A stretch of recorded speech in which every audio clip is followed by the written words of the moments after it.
মাঠের পর মাঠ পাকা ও আধা পাকা ইরিবোরো ধান দোল খাচ্ছে। অনেক এলাকায় ধান কেটে ঘরে তুলছেন কৃষক। তবে ধান কাটার আগ মুহূর্তে দেখা দিয়েছে মাজরা ও কারেন্ট পোকার আক্রমণ। এতে দিশেহারা কৃষক।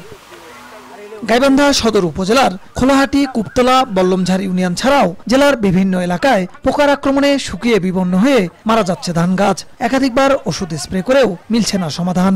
বিঘায় মনে করেন যদি আমরা 30 মণ ধান পাইতাম, কথাটা বুঝছেন, সেই 30 মণের মধ্যে মনে করেন 10 মণও পাবে না। ধান একবারে ওটা ক্ষতি হয়ে গেছে কারেন্ট পোকায়। ওষুধ দিয়ে চেষ্টা করছি, সে ওষুধে কোনো কাজ হয়নি। কৃষকদের প্রয়োজনীয় পরামর্শ দিতে মাঠ পর্যায়ে কাজ চলছে বলে জানায় কৃষি বিভাগ। যে কোনো পরামর্শে বা যে কোনো সমস্যা তারা যেন আমাদের সাথে যোগাযোগ করে, সে ব্যাপারে আমরা মাঠে প্রচারণা সহ আমাদের যে গ্রুপ আছে, যে গ্রুপ 12টা গ্রুপ আছে, আমরা প্রতিনিয়ত আমাদের উপসহকারী কৃষি কর্মকর্তারা সেই গ্রুপে প্রতিনিয়ত তারা তাদের পরামর্শ দিয়ে আসতেছে। চলতি মৌসুমে জেলায় 1,29,020 হেক্টর জমিতে ইরিবোরো ধানের আবাদ হয়েছে।